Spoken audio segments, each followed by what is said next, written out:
what happened? Come in!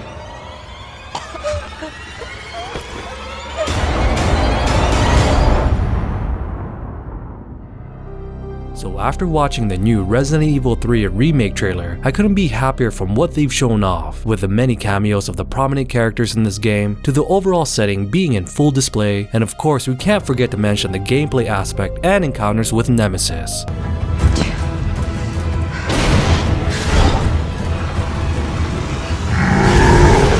So in this video, we'll be breaking down what we've learned so far from this new RE3 Remake trailer, but we'll add in a bit of a twist, where we compare this to the trailer that we saw from Resident Evil 2 Remake's Mr. X trailer, and how that correlates and compares to what we've seen so far, seeing the side-by-side contrast between this new version of Nemesis and Mr. X. But before we get started with the video, I just want to say my name's DeVuH, and I do cover a lot of survival horror content, lore, and other miscellaneous media in this genre. So if you guys enjoy these types of videos, then please feel free to like and subscribe for more content like this in the future, and also possibly adding me both on Instagram and on Twitter, where you guys can message me there personally at any time. What? Alright, so starting off, let's go ahead and discuss the many character cameos that we've seen so far and how we can compare this to what we saw from the original Resident Evil 3, starting with Jill Valentine and her arduous role of staying alive while being hunted down by Nemesis, because from the start of the trailer, it literally plays off right in the middle of the events that we saw from the initial debut trailer that we saw a couple of weeks back, with her being hunted down by Nemesis at her apartment complex, which is an awesome addition because I've covered this aspect of Jill in another video where we discuss her life before Resident Evil 3 and how she was dealing with her trauma after the events of the Spencer Mansion event in Resident Evil 1. That was too close. You were almost a Jill sandwich. You're right. So if you guys are interested in the backstory about Jill's trauma before RE3, then I'll link it in the card in the top right section of your screen so you guys can check it out. Anyways, moving on from Jill's apartment, we continue to see Nemesis showing off some familiar attacks, but also a new weapon as well, where we see him use his tentacle to drag Jill closer to him, which can be shown here.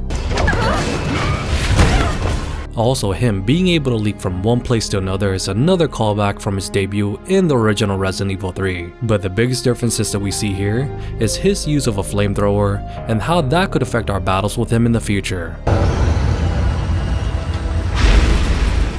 Because in the original RE3, he was relegated to using only his rocket launcher, so now having him be able to use different kinds of weaponry would keep our encounters with him fresh, which could almost play out like Ustanok from Resident Evil 6, and how each boss encounter with him had him using a different style of weapon that would be beneficial for him during the combat.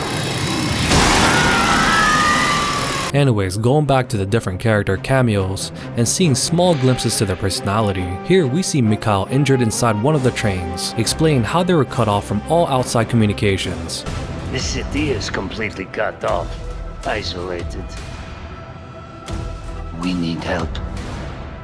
My men cannot do this alone. Which this aspect could be a homage to Resident Evil Outbreak and how the US military surrounded Raccoon City, not letting anybody in or out, while also intercepting any kind of feed from the city, preventing anyone from the outside world from ever knowing the catastrophe that's happening. Also, I love the fact that this time around, we actually get to see some random civilians in the other car, giving a bigger sense to this game, where it doesn't feel like it's just an isolated event that we have to go through while playing as Jill or Carlos, but it's a citywide outbreak, and having other living civilians to rescue makes the world lively in a sense.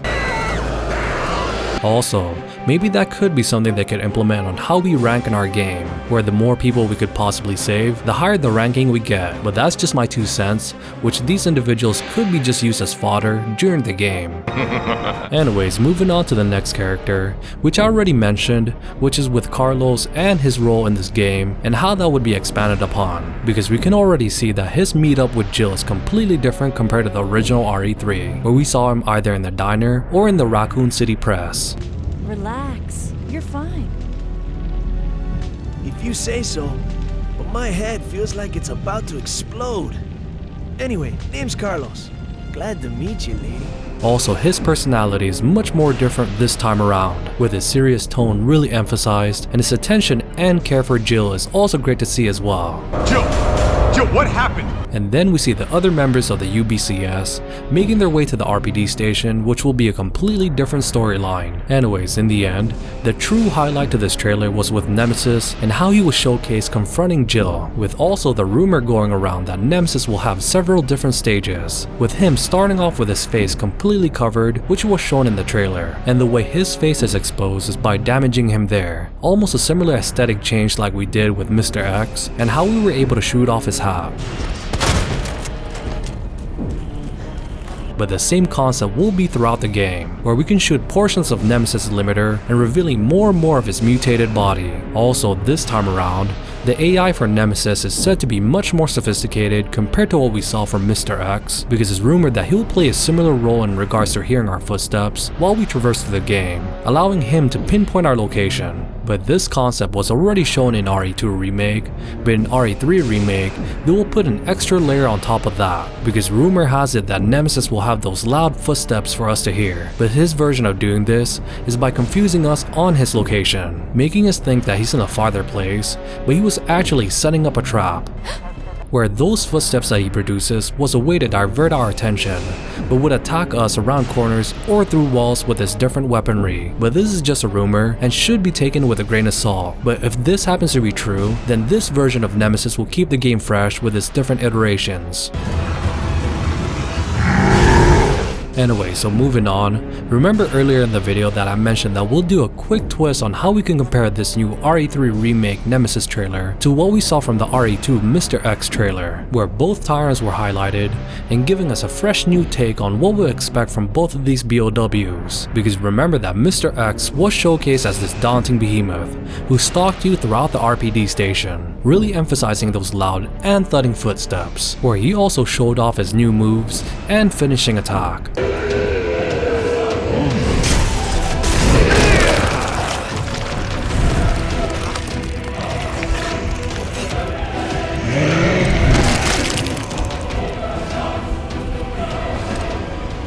Though Nemesis on the other hand showcased a similar feature of stalking Jill in her apartment, but we haven't seen him sprint yet like we saw from the original RE3. But what we did see is his relentlessness when pursuing our protagonist, with the way he breaks through the ceilings,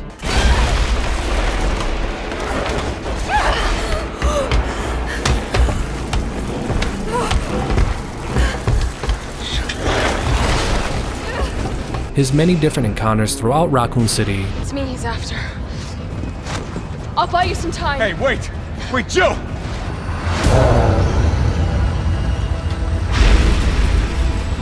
And what's most surprising is his ability to leap from place to place, again showing the same aspect that we saw from the original RE3.